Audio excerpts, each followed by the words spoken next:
Crafty Christy here with a little project share um, tutorial, maybe. I don't know what you'd call it. First off, I want to start off by showing you, make sure I don't, Lord have mercy, make sure I don't spill it. See if you can see what that says.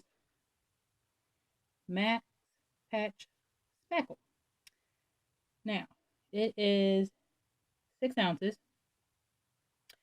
I got, of course, my camera is right up on it, so it looks bigger than what it really is. Looks like a yogurt size cup, basically. I got this at the Dollar Tree. And I've been wanting to do like some mixed media, like just different stuff like that. And I thought, well, I'm going to make something, some gesso or something. And I seen this and I thought, for $1, I'm trying it. So it says patch and paint formula. So you can paint this after 30 minutes, I think it said. But I'm not wanting to paint it. I'm actually doing some ATC cards for a group swap for Scrap the World. Go check her out, Tamika. She's a doll baby. And awesome tutorials. You'll learn everything from shabby chic to different ways to, use your scraps. She's just got an awesome channel. But anyway, so I wanted to kind of start off by showing you this great deal for $1. Kind of thick, kind of runny, but it's doing its job that I need it to do. So here is what we are making. Just took my ATC cut out. This is just a layer of cardstock. And I am going to put it on something heavier, or I'm going to layer several different cardstocks to get the thickness. But basically what I was looking for, and you can't tell now, but if you kind of, see if I can get it just right. If you kind of look at it that way, you can kind of see it's raised. So that's what I was looking for just the start of it. So if you've seen one of my haul videos here a week or so ago, I got some wonderful stencils from a thrift store. And I thought, well, let's try one of those. So I used some painter's tape just to hold down the corners. We're going to use this creative, and with the lighting, I can see the card right underneath it. So maybe. So I wanted to kind of cover these words off because I kept going across them and it was getting onto my cardstock, and I don't want that.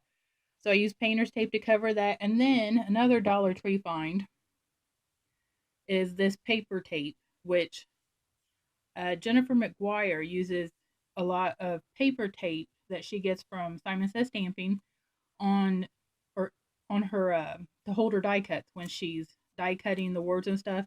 So I looked at Walmart and stuff, and $4 or $5 for different paper tape. Check the Dollar Tree out, $1, and there's quite a bit. Oh, I gotta show you one more thing. These little, I got 2 of them in a pack for $1. Look how, compared to my finger, look how tiny they are. They are tape runners, glue, they call them glue strips. But they're so tiny, and the tape is okay. It's more of a repositional, but hey, for $1, what do I expect? Okay, so anyways, back to what I'm doing here. So basically, what I'm doing is I'm caking on some of this, and I'm kind of pushing it down and kind of spreading it out. That's actually a lot. Got these little spoons once again that I've gotten from the Dollar Tree. Well, Dollar Tree or Walmart? I think these are from Walmart. Just they're mini spoons in the party section. I swear they come in handy for everything. Spangles, glitter, whatever you need them for. So then I take just an old, like Visa check card, whatever it was. I'm just scraping, and then I'm wiping it back off into the container. And then I go across the other side because I wanted it to be a little thicker. See how it's getting over here, and I don't want that. But this, what you call it, stencil, is not that deep anyways. Okay. tape come up here, but I think we're okay. So then all I do is make sure the tape does not stick to the paper, and I easily, carefully.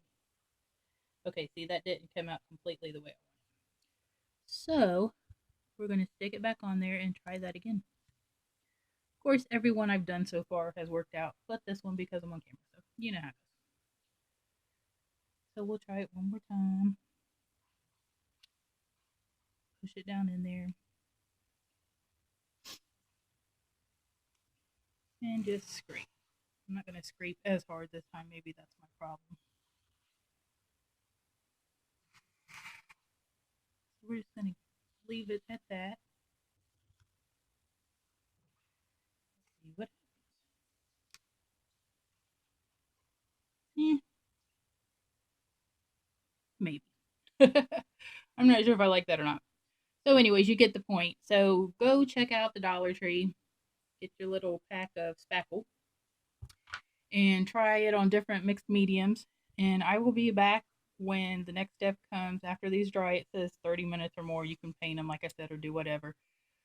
So I'll come back with the next step for this. So I will be back.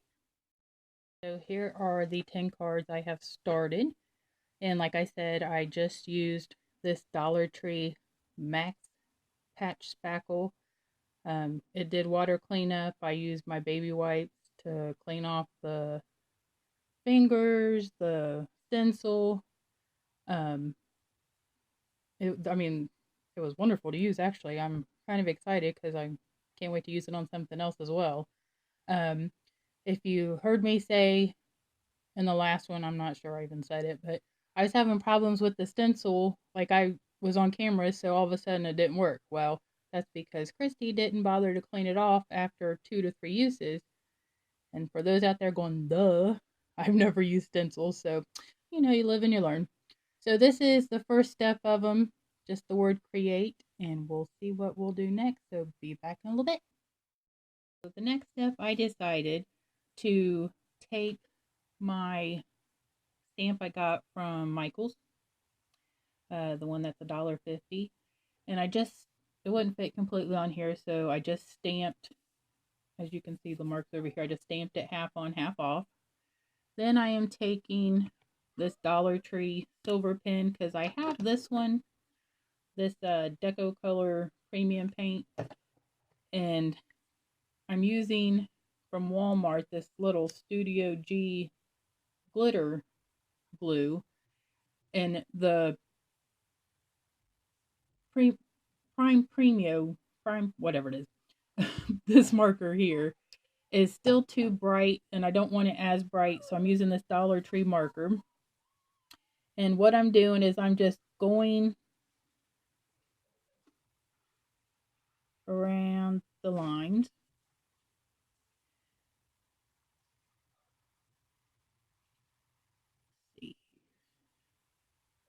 As most mason jar lids are silver, and I wanted you to be able to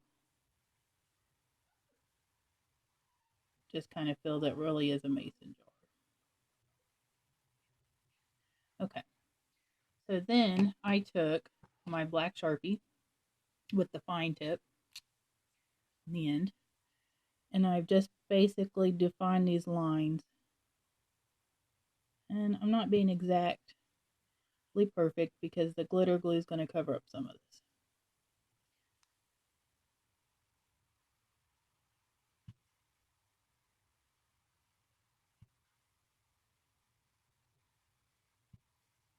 As you can see, that's not perfect. Okay, so then I have a little swatch, little glob of the glue on the side, and I'm just kind of putting a little bit of sparkle there on what is considered the, oh, what do they call that? And so I can't even remember the name of it. Little flat round piece that goes on top that you see right here. Usually where the labels go when you do some canning. Then, because this is a thicker tip, I can't get in here very good. I didn't want it too thick. I just wanted the color. Oops. already starting to come out. Then I just come in here and I just take one good swipe. I do the same down here. To give it a raised look as well as a little dimension. And then if I don't get all the way to the edge, I'll just kind of take my brush, kind of pull it back.